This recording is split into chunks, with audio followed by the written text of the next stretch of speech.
Hi, everybody, and welcome to the Friday edition of Moohead Radio. I'm your host, a big and furry bovine, here on Monday. I have been going through a whole series of things, part with my back, part not my. I was out singing karaoke, and it's a long story, and I won't get into it. But I cracked my voice, so I didn't want. I just Wow. wanted to rest my voice, so I didn't, because I tend to get a little bit carried away sometimes in the podcast, Wow. So there's that. And we have something to talk about, what with the Cavaliers game and with the NFL draft. And so I figured, hey, this one I got to do. So I'm doing it. Do it. Yep. So here's the first thing that I want to talk about.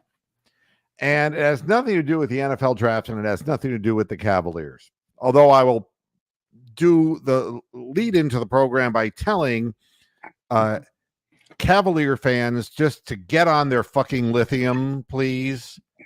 Please just get on your lithium. You need mood balancing. You folks are fucked up in the head, and I don't know what you thought you were getting, but thank you, Rubber City. I appreciate it. I am actually doing fine. Actually doing real well, and just thrilled to be in Ohio, especially now that the weather's starting to warm up. We've had a couple of very cold days up here. Yeah, Very what happened to that? I managed to watch the worst Guardian game ever. That's the only one I've watched. And it was like 20 degrees. Yeah, and now it's like 80 or something. I don't it's know. cold. Hi, Ron. How you doing? And Double P, nice to see you in the chat room as well. Nice to see you too, Amsterdam. And a lot of people are overly reactionary. We'll get to that in a moment. The first thing I want to talk about is about the NFL in general. Wow. I don't know. Maybe you wish your lawnmower was louder. Yeah, just don't run over your feet though while you're cutting the lawn. Hey, everybody's cutting their lawn today. We had temperatures up in the upper 60s here. It's awesome. It's Wow. a real good thing. So I'm happy with that. Real happy with the change in weather. It's been very, very cold. Some NFL players are going to be wearing what was last season introduced as an experimental Oh no, I heard about headgear. Now, here's the thing, and I just want to get on with the program because I've already told everybody that this is a farce. This is a fake. It won't help players one iota. It will do nothing to help the CTE problem. Already tried in boxing as far as for sparring, and it failed miserably. And so people just went back to wearing regular headgear because when somebody is punching you in the head, this is the kind of shit that happens. It results in brain damage, concussions, and it is something that happens over a period of time. Not necessarily, they have conned us into believing that a concussion is something that happens and they take you out and they test you and you don't play. But the fact is, there's damage each time the brain hits. Yeah. And you don't regain that. And that's what's causing the CTE. It isn't the thing that makes them come out of the game. It's the multiple hits that don't take them out of the game that, it's like having mini strokes, in essence, is what it's like. Or it's like damaging the side end of a car. It's damaged. And, the NFL executive vice president, Jeff Miller, said there was a 52% decrease in concussions suffered by players at positions wearing guardian caps. Now, I don't mean the baseball team. I mean, that's what they're calling the helmets. I know. They look ridiculous. They look like giant dickheads. They look like something out of Star Trek or something. Yeah, it's foolish. really ridiculous. I mean, the abuse they would get here in England wearing that would be unbelievable. But this is the reason I'm doing this story, because that if you watched this program in the past that I not falling for this horseshit by the league. But the caps fit over the helmet and obscure the team logo, which is important for branding. One reason that the NFL has not allowed them to be worn during games. So in other words, the branding of the league is more important than the brain damage that the game creates. Now, you see, wow, I didn't hear that. Yeah, so we're living in a time right now, folks, capitalism, where people will say anything. Wow. anything. It is pathetic. Absolutely pathetic. Who would acknowledge such a thing? Who? And the answer is the league is so certain now they're feeling their oats because of all that gambling money. They're feeling their oats. And they get a big erection every time the audience for the draft comes up. I don't give a shit about the draft. The Browns don't have any meaningful picks. I don't give a shit about the NFL. They're a bunch of murderers. I don't care about them. But the bottom line is now we get the truth. The reason, because I said, if they're so great, how come the players aren't wearing them? Oh, because the league couldn't, in their conscience, obscure league branding. Logos, yeah. Wow. Now, I want you boys to go out and pick cotton. It's a lot like that, man. And I don't want you to. I really don't want you to wear any jacket while you're doing it. And we don't care about burrs and things like that because that could obscure plantation branding. It's pathetic. It's just pathetic to the point where it just makes me sick to my stomach. It really does. Oh, you know what it looks like? It looks like that little Martian from the Flintstones. Remember? Yeah, Kazoo. It's the Kazoo. It's Kazoo. That great Kazoo. You gotta do that voice. You gotta. I don't remember what Kazoo sounded like, but he's sort of Englishy, kind of weird voice. You could do it. I'm sure you could. Kazoo. Yeah. Now, meanwhile, I like to do stories that kind of dovetail into one another. So they segue. You're big on your segues, aren't you? Well, this isn't so much a segue. This is a continuation of the same thought, but illustrated in yet another story. Headline: Roger Goodell mulls 18-game slate and President's Day weekend Super Bowl. Now, this is really unbelievable. And of course, during an appearance on the crazy motherfucker Pat McAfee show, shared his long-term vision. Here's what Goodell said.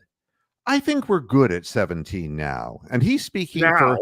No. He's never going to have a concussion in his whole life unless he trips and he hits his head. Yeah. That's it, man.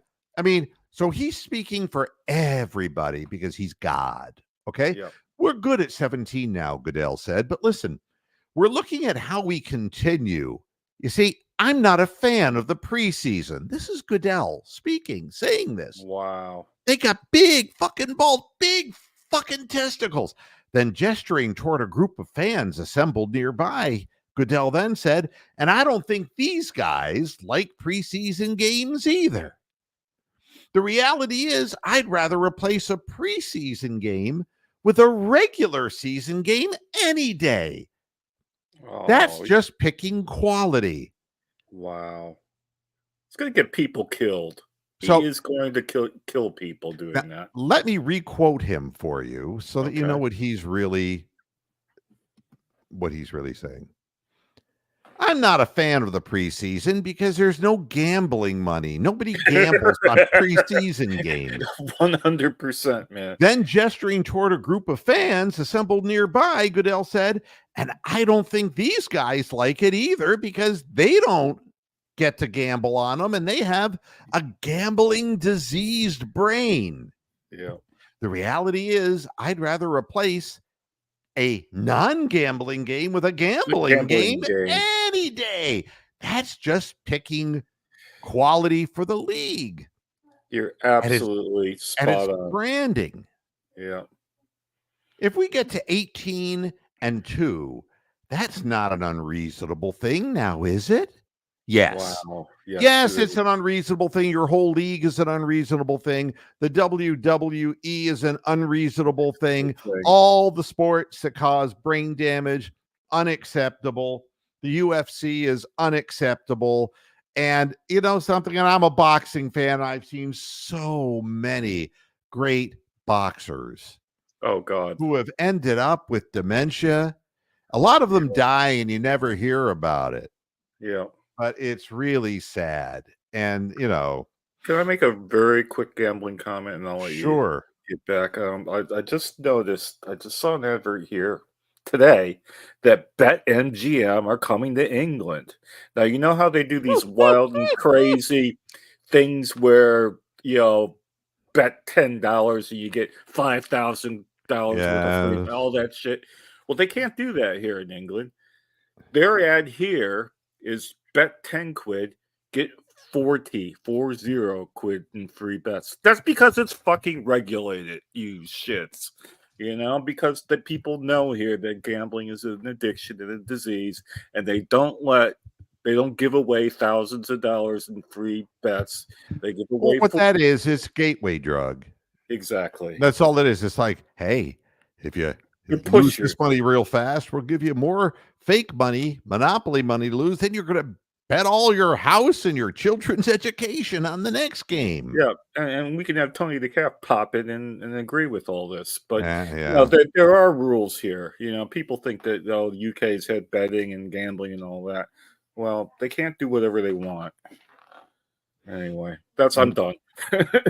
Yeah, no, I mean it's and then adding an additional regular season game could theoretically result in a second bye week being added, which would lengthen the regular season. But Goodell would welcome that because it's not his fucking brain, No, right? And he said that he envisions a President's Day weekend built around the Super Bowl on Sunday night. And then you have Monday off. Do you see? correct. What a Yeah, dovetail. yeah, they couldn't do that with Martin Luther King Day, so they thought they'd push it back even a fucking further month. That's the 2/3 into February. That is You know what's amazing? what. You got politicians who run their entire campaigns on the abolition of abortion. Okay. Yeah, they do. I'm running II's comment. Please ban all bet commercials on TV and radio, please. Well, they're omnipresent. You can't go They're anywhere. everywhere. You I mean, can't. even the talk show hosts are wearing their logos, have the logos on the set behind them. I mean, it's like cancer. But you see, we're good at telling women what to do with their bodies and what they can't do and legislate that. But we're just going to and as long as the right people are making money off marijuana, remember marijuana was a gateway drug. You It remember was. marijuana? Oh yeah, reefer madness. Oh Reefer God, yeah. madness. I mean, you remember Oh yeah. I mean, me growing up, I remember that it was like, Oh yeah. just say no, and that means marijuana too, because that's a gateway drug. It's Yeah. like, oh, nobody has a problem with marijuana now, do they? Well, it's really No. not dangerous, they say. No, No. I beg to differ. Anytime you put smoke in your lungs, Well, yeah, and for younger people, it can cause schizophrenia and all sorts of nastiness too. But yeah, I mean, yeah, one toke of marijuana 40 years ago, and you're going to be doing heroin next week.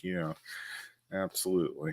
yeah. And so, they always use the fear card. You're going to become a heroin addict. Your child is going to become a heroin addict. It was like they're going to turn into Eric Clapton without the talent. And that's Correct. what they would throw at you. Yeah. So, here we go again. It's all so predictable. So, Just a very side question: who is the black guy that does bet MGM? It's like an Jamie actor. Foxx. Oh, Jamie, like he is like virtually unknown in England. I mean, I don't, I can't even identify him. So, to see his sorry ass pop up on English TV, I don't think it's going to get a lot of good business It's a living. for him. The fact of the matter is that it's just corrupt. The whole thing is corrupt. The whole world is corrupt, man. Well, but people are proud of it now. I actually had somebody text me something and said, Yep. So are you still a Democrat? And I said, I have no party affiliation. I don't know what makes you think that I identify with an 80-year-old names. with an 80-year-old president who can't remember where he was the day before, or makes up weird stories about his relative being in a plane crash and being eaten by cannibals in New Zealand. What makes you think that I look like the kind of guy who would support somebody who was in the throes of dementia to be the president of the United States? And likewise, what would make you think that a guy who grabs women by the pussies like bowling balls, and that a guy who allowed Russian women to urinate on him and who is also in the early throes of dementia, he's a little bit earlier in the game than Biden, but he doesn't remember that World War II already happened. What makes you think that a guy who never paid his bills in his life and has lived half of his life in courtrooms fucking people over, what makes you think that I would support either one of these people? Correct. And I wrote that back. I said, I don't support either one of these people. They don't represent, anything that would make this country better. And he said, you better pick your side now. And it's that's a threat. That's a threat. And you know something? That's exactly what Hitler said. That's a threat. And they're doing the same thing. 10 million illegals. It's called scapegoating, folks. If you're not smart enough, and I swore I wouldn't talk about politics, but I'm not. You did. I remember you. The bottom line is, I know some really fine Mexican people, and it bothers the hell out of me that my grandfather was Russian, my grandmother was from England. They came to the United States, and nobody gave them shit. There was none of this, illegal this and illegal that, and over the border, we got to build walls. There is none of that shit. We're scapegoating people now to make America great again. America hasn't been great in decades, and it isn't a Democrat-Republican thing. No. I mean, the Democrats have fucked up God only knows how many times. Yeah. And to make, look at Vietnam, and to make no, I'm serious. I know. And you can't, out of one side of your mouth, say, these evil Mexican people, when it was the Republican Party who put together the whole trade thing that resulted the NAFTA bill that created all of our automotive and production facilities being sent to Mexico. Correct. Yeah. Do they think that we're brain dead, or do they want us all to smoke so much weed that we become that way, that we're anesthetized? I mean, so I got to pick my side. Isn't that wonderful? It's like, and you're either a Nazi on this side, or you go to a work camp. Yeah. Either that, or you live behind a wall. That's what happened to countries that the Nazis took over. The people living in the Ukraine, and that either they joined the Nazi army or they did go to a word camp. That was sort of the options you had. So that's why you had Ukrainian prison camp guards living in Parma, Ohio. So there you go. Hi, Jim. How you doing? You're absolutely right. I mean, you say revenue source. To any business today, and they don't care what it takes to get it. There's just no more morality. All right, enough of that. My moral. I don't want to make you go any further, because you'll just get backlash from people and whatever. No, I mean now, as far as the Cavaliers. The Cavaliers are the Cavaliers. All right? They are what they are. The Cavs are Cavs. Yeah. Yeah. I'm not going to sit here and tell you that there isn't a problem, and because you've listened to the program, you know what I would have done. I told you they should have canned the coach, because you don't know if it's the players. But one thing we can say, I mean, when you lose a game by you're behind by 40 plus points. 40 points in a playoff game. And you just literally just come apart at the seams. Check out. And when that happens, and the coach comes in for the post game, stuff that he's obligated to do, and after all these years as the head coach of the Cleveland Cavaliers, which is now 4 years for JB Bickerstaff, he says, well, we'll just consider it a lesson learned. I mean, it takes a little kid one time when he puts his hand on a hot stove not to fucking do it again, okay? A lesson learned. And fans are going ballistic like it's the end of the world. Well, let me put your minds at ease, because if you can't reach for the lithium, all right, I'll try to talk some sense to you. What's the worst that could happen? The Magic will win again on Saturday. They'll come back. They'll beat Cleveland in one game, and then it will win in go back. 6, yeah. Yeah, they'll win in 6. That is, The worst that can happen. the worst that can happen. And they'll fire JB Bickerstaff, and they will analyze what the players have given them and who they want to keep and who they don't. And you all have your ideas. Some of you are about hating Darius Garland or about hating George Niang, who's over 175 in the playoffs, whatever the case may be. And I'm not saying you're wrong, but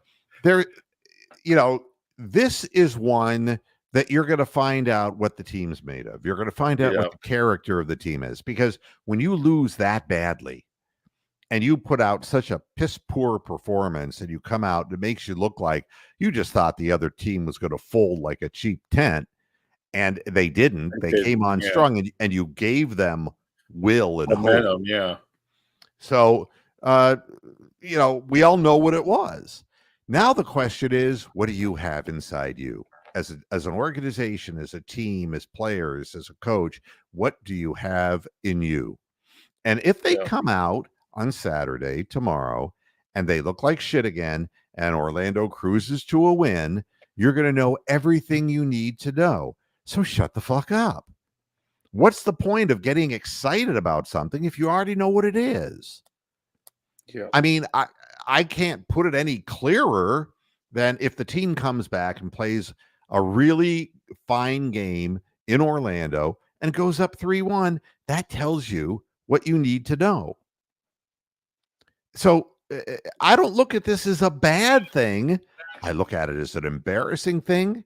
I look at it as something that should never have happened, but it's just one more thing that's happened on the JB Bickerstaff ride. And I said to you weeks ago, I don't care how late in the season it is, you got to get rid of him. He's a bad apple for the team.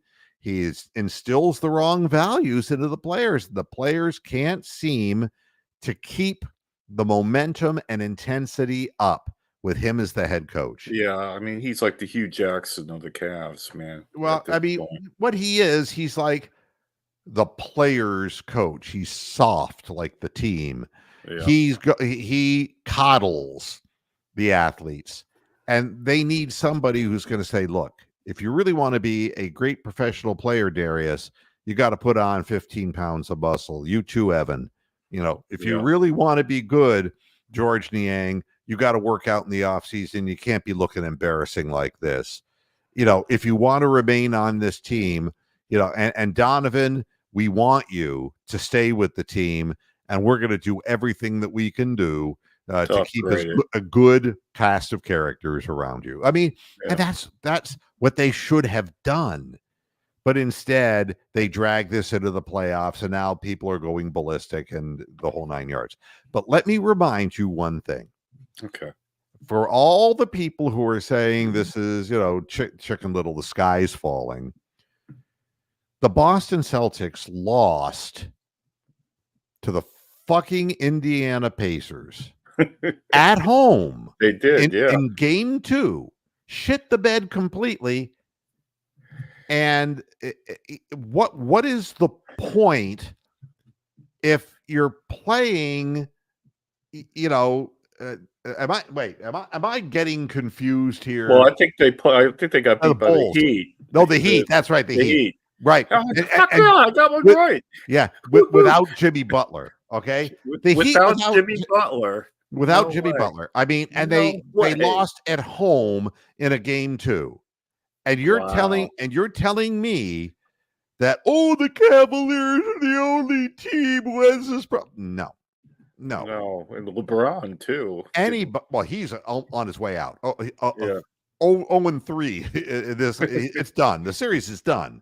No more miracles left. He's been swept a few times in his career, but probably not quite so ignominiously as this one is. Yeah, Russell, the point guard there, who has failed in the playoffs every location he's Every been. time. And he's lived up to his reputation really well this postseason. Wow. But so it isn't just the Cavaliers, and this is the other thing that the people who need lithium have to understand. It's like you're just overly sensitive, man. It's like this isn't just Yeah, happening it's to the not that Cavs, important. Yeah, it's not that important. and it's other teams who are going through the same thing. Any team can play a bad game, and that's the way I look at this thing. Is they can come back and make us forget it all tomorrow afternoon just by playing a really solid, good game. And we know they're capable of doing it. I don't think this coach is capable of cobbling together a rotation and a lineup, but be that as it may, they have the capability to do this. And if we don't do it, we know why. Don't do it. Oh, I just wanted to point out that in case people weren't aware, it's like the 9th anniversary of Kevin Love getting his arm removed from his shoulder by Kelly Olynyk in that Oh yeah. horrible cheap shot. So, and that was something to be really upset about because that ruined. We could have beaten the Warriors that year. I mean, we were leading that series 3-0 against Boston. If we had a healthy Kevin Love in that series, I think we beat the Warriors. Well, you know something, Amsterdam. If Sam Merrill were the answer, that would be one thing. But the second they put Sam Merrill in the game, they immediately attacked him because he can't play defense. Yeah, they might as well put in Robert Merrill singing the national anthem. That's right. The thing is, Sam Merrill is strictly an offensive 3-point weapon, and when a team that's not shooting particularly well until this last game, the Magic will attack him. And so all they did is ran simple pick and rolls so that his man would get screened and he'd have to guard Boncaro, and that was it. Yeah. That was it. And they had to get him off the floor in 5 minutes. So that's not the answer either. All right. Rubber City, he's mowing his yard. And I coached my son's 6th grade Pee Wee League. I think JB would be great if he was just a assistant coach who really focused on player defense. Coach. Yeah. No, and he would focus on defense. I think he'd be fine. And for the 14th time, Amsterdam, I hear you. You know, Donovan needs toast. Donovan's needs toast. This is the 5th time he's posted it. You know, you know what's toast? Your attitude is toast, and it's burned. My God, Donovan's knee is toast. Well, you know something? A lot of people hurt this time of the year. Wow. So. Oh God. So you know.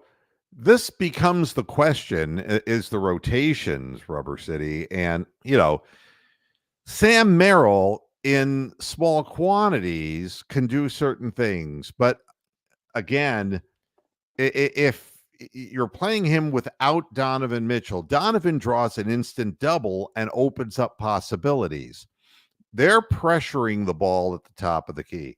And what they did in yesterday's game was they doubled Donovan from the start just to get the ball out of his hands. And, you know, and of course, Darius Garland was nowhere to be seen. When Darius is handling it out front, Suggs has got that long reach and just keeps whacking the ball away from him and just out physicaling him. So there's that. So, you know, right now, until and by playing Niang extended minutes, you're playing another guy who's not a good defensive player and is not really clicking offensively right now. So a lot of problems. I think that a lot of people, you know, the hardest game is game 2 on your home court. That's where more upsets happen. And I was glad that the Cavaliers got through their game 2 at home. Now the Magic has to get through theirs.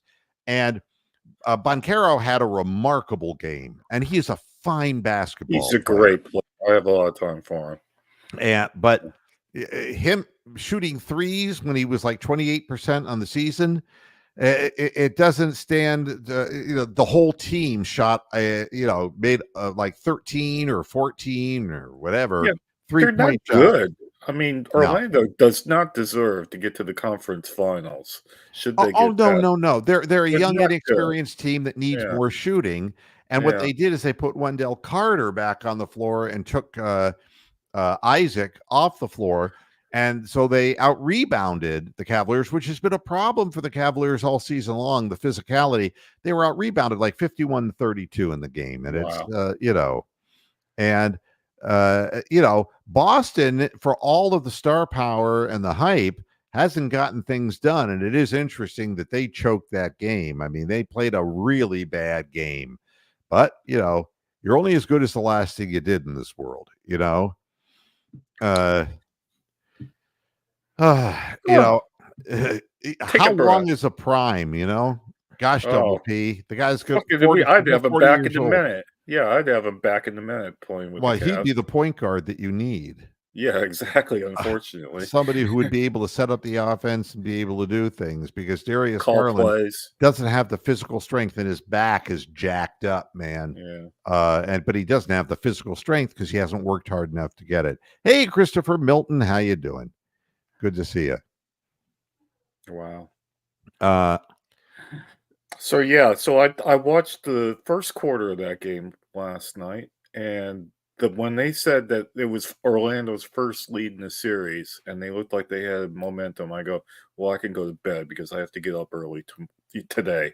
So I just said, fuck it, we're gonna get killed, and we got killed. So and then the other day, I watched the fucking Boston Guardians game, and it happened to be the one where Carrasco was throwing gopher balls every other pitch. oh yeah, So I'm just not going to watch any of this shit now because maybe I'm the jinx. Rick May, JB stands for just bluffing. Yeah, so it would seem. Yeah, Cookie. Well, that was terrible. He was Well, like, that was batting practice. what happens when your fastball now was 96, now it's 90, and you're Yeah, throwing changeups, and there's not enough separation from the fastball to the changeup, and you throw one of those wiffle balls. yeah changeups that just hangs in the zone. It stays up. It was just getting parked by multiple Yeah, and hitters. that was the game that was like there was 5 people in the stands, and it was like 30-degree weather out, and I thought, "What the fuck is this I'm watching?" And then but the reason why the Guardians are winning, I look at the stats, and fucking Naylor is, like, hitting the lights off the ball, and Ramirez at the same time. They never did that in April. Well, let me give you a statistic. It Yeah. took 44 games last year for the Cleveland Guardians to hit 25 home runs, and they've hit They've 25 already done it. in 25 games. Yeah. That's So crazy. every season's different and plays out differently. You wonder what the difference is as far as why. And they've hit a number of balls on the screws, but with the cold weather in Cleveland, they weren't going out of the park. Yeah. They've been making good contact with the baseball. As far as Dean Wade, Amsterdam, Dean Wade, I'm sure has lost all the respect of his teammates. He is not even trying to play hurt. You can say what you want to say, but he has not been an asset to the team. And he's contractualized Wow. next year, and he just doesn't want to play. He doesn't want to play hurt, and you're not going to make it in professional sports that way. And you're right. Boncaro got off to that tremendous start, and he did end up shooting the ball Yeah. 26 times. But letting Suggs knock down threes, that's something that hasn't happened. He's another 27% shooter from 3-point land, and he was making those shots. But again, Suggs has length, and he gets into the paint against Darius Garland. Darius Garland, gonna have to take a long look at that player in the offseason, because that's not panning out. And I just want to see what the whole situation is. Something happened in game 2 that really bothered me when Garland started hitting 3-point shots, which it's been a while since he did. And the Magic called timeout. Donovan Mitchell rushed out on the floor, was going, yeah, and really hyping up Darius. Darius walked right past him. Wow. Didn't even acknowledge him. And so I notice things like that. That's not normal. Wow. That is not Who normal. knows what's going on with this team? Anyway. And Tatum. We've been hearing the names in Boston, and there's no Larry Bird titles coming into Boston right Oh, now. you haven't done Tommy Heinsohn in so long. Not with my throat. I'm not Oh, gonna. you can't do it. I can't do you can't do Heinsohn. Oh, that's too bad. No. But No, now, now, no. and you're right. Boncaro, at this point in his career, is not efficient. LeBron wasn't either, and I'm not comparing the two players. I don't want No, but they were but young when they came in the league. yeah, And real young when they came in the league, and the form will get better as he works on the repetition. The thing that was impressive about Boncaro was the separation fadeaway shots that he was draining from mid range. I found yeah, that because he's a big fella and he can get that separation, and I thought that was really impressive. Hey, look who's coming in. Is that you, John? Can you hear me? I can hear you. What's going on, buddy? Not much. How are you? I'm good. What's new in your world?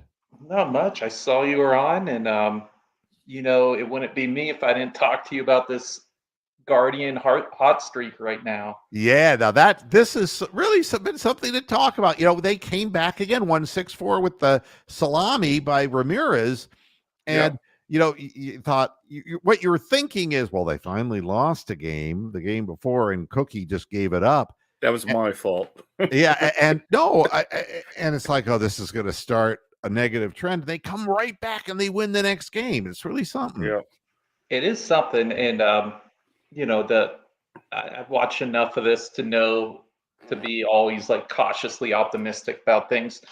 But as long as Quan is your leadoff hitter, you've got a chance to put up some runs on the board, and that's really what Cleveland's been missing for quite some time. A legitimate leadoff hitter that can produce runs, and I mean, Yeah. he sets the whole entire table, and it's fun to watch right now. Now we know the offense isn't going to do this all season, and we know that the bullpen can't continue to do what they've been doing. But also on the flip side is the starting pitching can't remain this bad. They're going to have to give us some more innings at some point. I mean, Yeah. it's been as bad as I've seen the Well, starting rotation probably in a decade here in well, Cleveland. look, Gavin Williams is about ready to come back, and that's going to help. They gotta lengthen him out because he's not going to give you big innings right out of the chute. Cookie's doing what he can for an old player. I mean, he's going to take 1 or 2 or 3 for the team. He's in there because he's got some experience and he can round out the 5-man rotation. And McKenzie doesn't look like he is right. Mechanically And speaking, he's up in the zone. I'm not sure what's causing the difficulty. well, he gets a lot of strikeouts. So that tells me his stuff's still good, but he's obviously walking too many. He's thrown way too many pitches, and his ERA is still up there. But he still misses bats. What do you have? 7 or 8 strikeouts yesterday, and he Yeah. Oh, yeah. didn't even pitch 5 innings. So I think it's just him finding that old form. Now Gavin Williams, I don't think he's coming back anytime soon. I think he suffered a setback a couple days ago, so I wanted. Oh, seriously? I thought that he was on the precipice. No, I think they're now saying June at the earliest for him. Oh my God, are you kidding me? So I would not. Somebody could quote me on that. I was listening to Hamilton game yesterday, and that's what he was saying. Don't expect him back till June. That he suffered a setback on Wednesday. So I've always kind of been optimistic about his comeback because he got hurt so early in spring and it was so sudden. And right. Well, have they said what it is? I think I heard it's just just an elbow injury that they can't really pinpoint. What I heard is that he works out with these weights that are like you throw it. I don't know what the deal is, and you'd have to look this up. because I'm not, look at me, I'm not a training regimen guy. But he hurt himself. He felt something go wrong in his elbow while he was doing this weight workout with these, and I think they're free weights. And so that is what the original thing was. And the last thing that he said before now, what you're telling me that he had a recurrence, is that he was going to continue doing that strengthening regimen and that it was a fluke. Right. So it's not real good. Not good news. Those are the kind of injuries that really, when I hear them and they're hard to define and no one really knows what they are, and it's just kind of like a wait back and see, those are the ones where they last way longer than you think they're going to last. It's not just a simple like 2 month shutdown kind of thing. So I mean, I would be, if I were putting in a bet on this, I would not bet on him before the All-Star break in the majors. Yeah. I hope I'm wrong, but I just think there's well, there's every reason to believe if he's had a setback, that setbacks mean they got to sit him back down. And that you know, and he was actually what he was throwing it in Goodyear, right? And then yes. and he was going to start in AAA, as I recall. And then something obviously happened. Well, there was in the starting pitching staff has been way behind. There's a virus that went around the locker room in Goodyear, and people like Curry couldn't stretch out enough. I mean, they were out like 5 days with this flu, and you bookended a week of spring training is 25% of the entire spring. So a lot of those guys were slow just to build up their stamina at that point anyways, and still aren't quite where they should be. I really like Curry. I think he does like everything that they've ever asked him to do and then some. And I think he could really be the next name in pitching this year. Now, one of the prospects I think that maybe at the end of this year could come up. There's this left-hander. His name's Doug Nikhazy. He has some of the best stuff I've seen a left-handed pitcher who's throwing double-A have against major league guys. He throws his pitch to righties. That's nasty. He's about 93, 94. He, I think, could be the next real deal in their starting rotation. He's 24. I think they drafted him in 2022 or 23, but if there's a name that keep in your mind, it's him. He's got like a 0 ERA. He's crushing it right now. So Hi to Big Lurker UK, by the way. I see you out there, buddy. I don't mean to hijack this with Guardians. No, not at all. Not at all. I was going to ask you about a few things. One, I mean, you got Logan Allen who's nibbling. Okay. It isn't that he's giving up a ton of runs, but he's not giving us any innings because he's throwing 75 to 80 pitches after 4.5 innings. And he's constantly nibbling at the plate. So that's one of the reasons why, our bullpen is being overused. I saw that my least favorite relief pitcher, Eli Morgan, is out for a period of time. And I hope he would remain out. I don't think he's a major league pitcher. What I was going to ask you about is Kyle Manzardo. What's going on here? He's getting hot right now in AAA, from what I hear. Saw that. He was hot in spring training, and then even I got to see some Arizona Fall League games last year with him, and he was hot there. I think he's a year away. I don't think they're going to rush him, and I don't think there really is a need to rush him right now. But I think he's ahead of schedule because the things that people were saying during spring training was that they were going to be slow with him, even up in AAA. So I know he didn't have a chance at making the team out of spring. So the minors was going to be his path. Well, he's up at AAA. DeLauder is only down in AA, and last I saw was not hitting in AA. Is that correct? No, which was surprising to me because if he had, I thought, the better spring of the two. But yeah, last I looked, he didn't have a home run, hitting under 200. So, and he I was think hitting DeLauder everything. did finally hit his first home run, but Okay. that it's nothing. But it's nothing to write home about. But Manzardo, on the other hand, is tearing it up at AAA. What position does Manzardo play naturally? So I know the Lauder's out in center field. Manzardo, he could play a little first.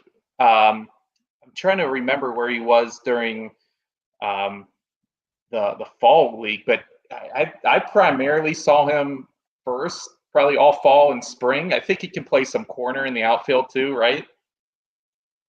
I don't know. I know nothing about this young Okay, well man. he's and I've seen him only play first. Um, the Lauder is a center fielder who has a ton of athleticism out there, but he's when they got um, That's what they said Men, about Bradley Zimmer too. yeah.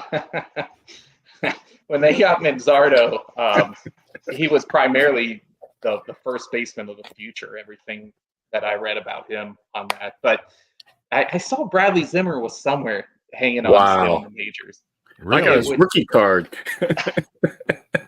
I was at his first game. Wow. Bradley Zimmer. All those guys. Well, what a hole in his swing. Well, he was like Von Hayes without the talent. Well, I would just go.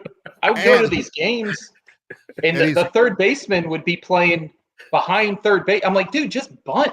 Bunt, yeah. He was neither fish nor foul.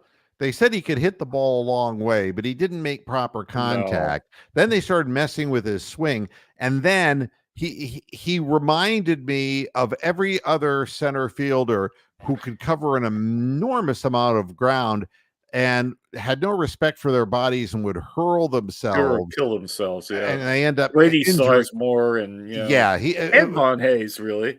Yeah, well, Grady Sizemore is the best example of a guy who just he would run through a brick wall. Yep, and the brick wall would win. I will say, and I was calling this show when Grady Sizemore was their center fielder. That span that he had in Cleveland, those 2 or 3 years were some of, I think, overall the best play I've ever seen out of a Cleveland baseball player. Just everything he was doing defensively, offensively, on the base paths. That would have been like what, 05, 06, 07? Right. Yeah. That was some of the best play I've ever seen, and unfortunately injuries got the best of him. But man, when those 3 years, I think we were all kind of penciling him as a future Hall of Famer. Who was the guy?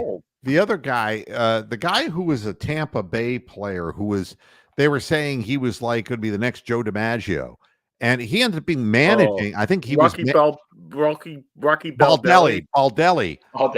Same thing. Yeah, same thing. Just killed himself going after things. All right, guess how old Grady Sizemore is. Oh, I don't even know. I'm gonna guess my age, 36, 37. Oh, he's 41. Wow. Yeah, if he had been healthy, he could theoretically still have been playing the past few years. Yeah, I mean, he stayed healthy. Talented player, but couldn't stay healthy, and that's And once his thing was knee and legs, and once those go, like you can rehab a shoulder, it's hard to rehab a leg. That's why I was always with what's his name at first base for us when he hurt his leg like that. I thought, oh boy, that's going to be so challenging to overcome because leg injuries are. Who is the guy whose calf never healed? Oh, that's why am I field? I forget. It'll come to me. But yeah, well, lower extremity injuries and the way he kind of ran flat-footed, kind of weird. Yeah, I don't know what the story was there, but a lot of good, solid major league players' careers have just come to a stop. I thought you were going to ask who the best manager of the Indians ever was. We were going to say Eric Wedge. Yeah, exactly. I remember just calling every every show, and it used to just be us just dumping on Eric Wedge for an hour. He was the Bill Belichick, except without the wins. Yeah. Yeah. I mean, I thought he was a douchebag. I mean, you know what? I still do. I mean, now before we get out of here, Browns will Browns, and you always and Yeah. Captain Fierce is ahead of me here. What the Falcons did is Falcon-esque. I mean, in fact, it's a Falcon crest. Uh-huh. It's like, Oh. yeah. Oh. How do you give Kirk Cousins $180 million when he's 86 years old, and then with your number 8 pick, you get Michael Penix as a quarterback, and it's like, so now you've pissed off Kirk Cousins and his agency. I mean, Yeah. it's like, fuck you people, man. And they didn't even tell Cousins that until the lead-in seconds before the announcement was made. It was like, didn't somebody tell him? No. Oh, we better tell him. No. Oh my God, he's coming to the podium now. It's absolutely ridiculous. So don't tell me the Browns, because then the Falcons falconed, and Yeah. I think I come up with your missing Indian Guardian player, Lonnie Chisenhall. Yeah. Yeah. What could have been for so many players, and he thought that he could resurrect his career in Pittsburgh. Big mistake. He got hurt like walking up dugout steps. Pittsburgh loved, I think, when who was the GM, that Neil Huntington, he loved to just take all the Cleveland guys afterwards, because they got Santana, then they got Roberto Perez, that Eric Gonzalez, remember him, the old utility infield. Yeah. It's like anyone that Cleveland dropped, you'd see Pittsburgh just taking, like, yeah, there are teams that's it's like the Marlins. It's like, they'll just take leftovers from anyone. And Double P saying Drake May, you just don't know what any of these quarterbacks are going to be. And it was nothing against Michael Penix. Michael Penix did a nice job in college. He's lefty. Yep. He's got good pocket presence. He's accurate, and he's got a strong enough arm. But the fact of the matter is that, somebody with Falcon fans are trying to put a spin on it, saying, "Oh, we're just doing what the Green Bay Packers did." When Brett Favre was up there, and we had Aaron Rodgers, and so he's going to carry a clipboard around. But in this day and age, who spends that money on an old quarterback like Cousins, who's coming off of an injury, a major injury of a ruptured Achilles? Who in the hell would then turn around, give that guy $180 million, and then the first thing they do is, we're going to grab another quarterback? That's the best they could do to make their team better right now for Kirk Cousins? It just shows what a crapshoot it is. I mean, the fact that they're throwing money at a guy like that just shows that any of these guys that are, I mean, it's who knows? I mean, who the hell knows? We've been doing this thing in Cleveland since they came back for a long time, and they've missed a lot more than they've hit on. And I mean, who knows? If Kirk Cousins probably gives you a better chance to win than any person in the top of the draft. And I don't even think Caleb Williams is mentally tough enough to play in the NFL. This first round, it doesn't look like there were hardly any decent players. And Pittsburgh and the Bengals, they both took offensive tackles. So, yeah. I mean, well, they got to do something in Pittsburgh to shore up their running game. That's what they're telling you. Yeah. And they did not extend Fields' contract. So, I mean, wow. And they got an expiring age situation with Russell Wilson. So, I don't know. There's a lot of strange things going on in the league. That just goes. Draft. Sorry. You want the proven the guy that you know what you can get. And I'm not saying Russell Wilson is anything great, but they've made a determination that the old veteran who's clearly losing it is better than anyone else that they can get. Definitely better than the guy they just drafted a few years ago. So look at just all these guys who flame out.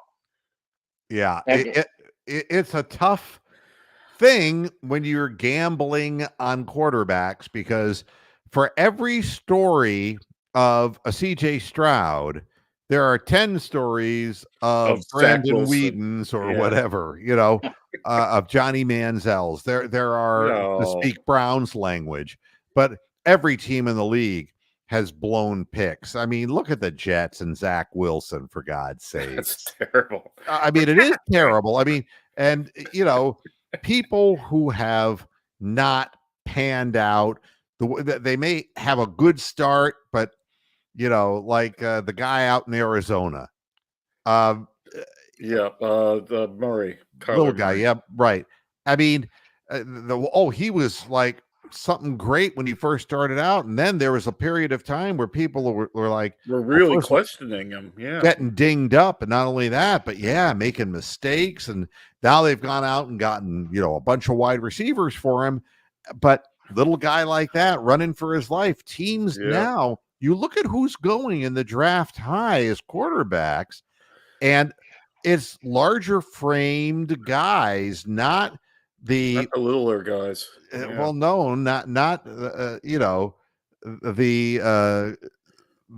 I guess what they would call the prototype the running Drew Brees quarterback guys. Yeah, it's more guys who are bigger and have strong arms, kind of like young Joe Flacco's. They're going to be maybe a little bit more mobile than that, but they're not running quarterbacks. I mean, 49ers are proof that you can miss on a top quarterback and still get there. When they missed on Trey Lance, I mean, if you cut them early enough and you see that they're not a winner, you got to cut the cord early and go another way. And I'm not sold on Brock Purdy. Brock Purdy's a 2-year guy. I'm really not sold on him, and I think the league is watching film on him, and he has limitations. And I think you're going to see a real rough sophomore campaign from that fella. Yeah, he's going to have a career like Baker Mayfield has had.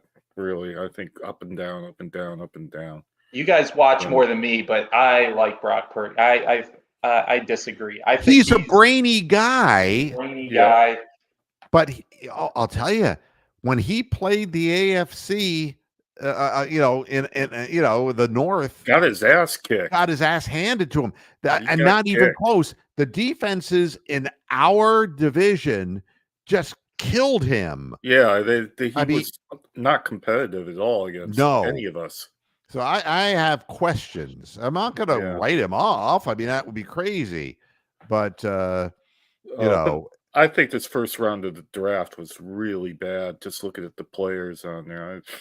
What he's the only one. 6 quarterbacks or 7 quarterbacks or whatever. I mean, there are so many teams searching for an answer. It's crazy. It's a crapshoot, though. They might as well go to BetMGM and try to find the quarterback. You know, it makes no sense. Might as well do what the Browns did and get a sexual deviant. Trade the future for that. Yeah, it's to me a difficult thing. I'm looking at Captain Fierce here. What position do you think the Browns need? Linebacker, I would say. I think that the whole thing with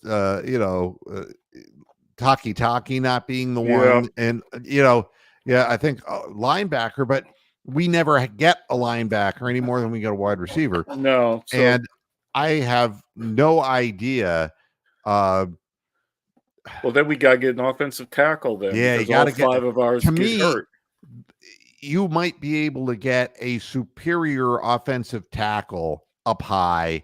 Yeah. And somebody who's got some, but I know that it's thin this year there, because the guy who got drafted in the first round, there are questions about. Yeah, they're the guys the Bengals drafted. You look like just another DeJuan Jones sort of project guy. Yeah. So that's, A lot of that's a times it toss takes a up a couple coin. years for those offensive I mean, tackles to gestate. people were really down on DeJuan Jones when he got drafted. That's why he went all the way to like the 4th round or whatever it was.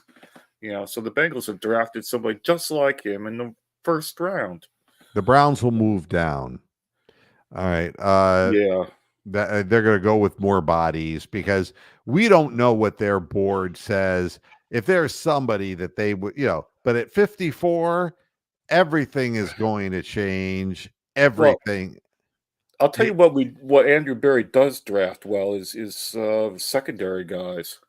So other than Greedy Williams, most of the secondary guys that he's brought in have been decent. So we'll see what happens. Yeah, and people are talking about Brock Purdy, and again, the beauty of all of this is getting the opportunity to prove himself. If he's brainy guy, he'll see what defenses are doing, and he'll find a way to get back. And the Browns need a lot of stuff, but DLOTLB. The Browns, if the Browns just got a better offensive line, better defensive line, a couple linebackers, safety, a couple corners, maybe shore up their offensive line, their run game a little bit, some weapons at wide receiver, they might be all right. They've got a good kicker. They got 2 kickers now. Yeah, 2 kickers. I mean, come on. 2 kickers. They just reset everything. They'd be good. And we got a Coach of the Year candidate coaching the team. Well, and the Ravens picked Nate Wiggins, and I think the word is that Dabo Swinney, texted them and said, "This is the guy you got to get." They passed on another guy, it seems to me, who fit their physical. Was he got multiple assault violations against him or something? Yeah. Who knows? You just don't know. Young players, we'll find out soon enough. That's for sure. Hey, it was good catching up with you. I wanted to catch up while I saw you were on and while the Guardians are winning. John, my best to you and your family, and don't be a stranger, okay? We'll find out how good they are this weekend. Yeah, we will. It's put up or shut up time right now. Yeah, that's what it comes to. Hey, look, if you're in the playoffs, that's what it always comes down to. You got to win one more game. So I'm excited for these next 3. We'll see if this. All righty. Take care, John. Be I'll see you, man. Bye-bye. It's always nice to hear from long-time viewers. It's great to hear. Double P is right. I think Greedy Williams was a previous regime. Yeah. Anyway, and we need fact check. We need Tony Reale in the chat room to fact check everything I say every now and then. Now, the last thing I want to say, and I got to get out of here because I've gone over. You've gone over. Yeah, well, Instagram cuts me off at 60 minutes. Wow. They have an hour of restriction. I mean, yeah. Wow. They impose that on Jewish people. Yeah. Andy Rooney voice for the end. The end of 60 Minutes. They had Andy Rooney. Why would the Falcons do that? Why would they give Michael Penix the big go ahead when they got themselves a quarterback for $180 million that they said they wanted so bad? Why would they do that? Yeah. As if enough wasn't enough, the incredibly tarnished, injured career of Joel Hans Embiid has taken the latest turn. Yeah. He scored 50 points in the win, okay? Wow. But he has revealed that he's suffering from Bell's palsy. Oh, no. So he can't move half his face. Right. Yeah. No one's going to put him up on Mount Rushmore, that's for sure. Exactly. Yeah. So, everybody, thanks for tuning in. Yep. Enjoy your watching of the NFL draft. I'm going to watch the Guardians and see if they can keep it going against a Braves team. That's going to be the Guardians, 18-7, they're 17-6. This is going to be a challenge. I'm wondering how Derek Frisbee's doing, because this is like his Christmas time of the year, isn't it? The old. That's why you don't hear from him. Weekend. He's busy doing his thing with other programs, and quite honestly, he is like into this like nobody else. So I'm sure we'll be hearing from him. Yeah. Hey, Bronk, thanks a lot for joining us. Appreciate it. All right, everybody. Thanks for tuning in. And until Monday, hasta la vista, Pastor Heads. Good night.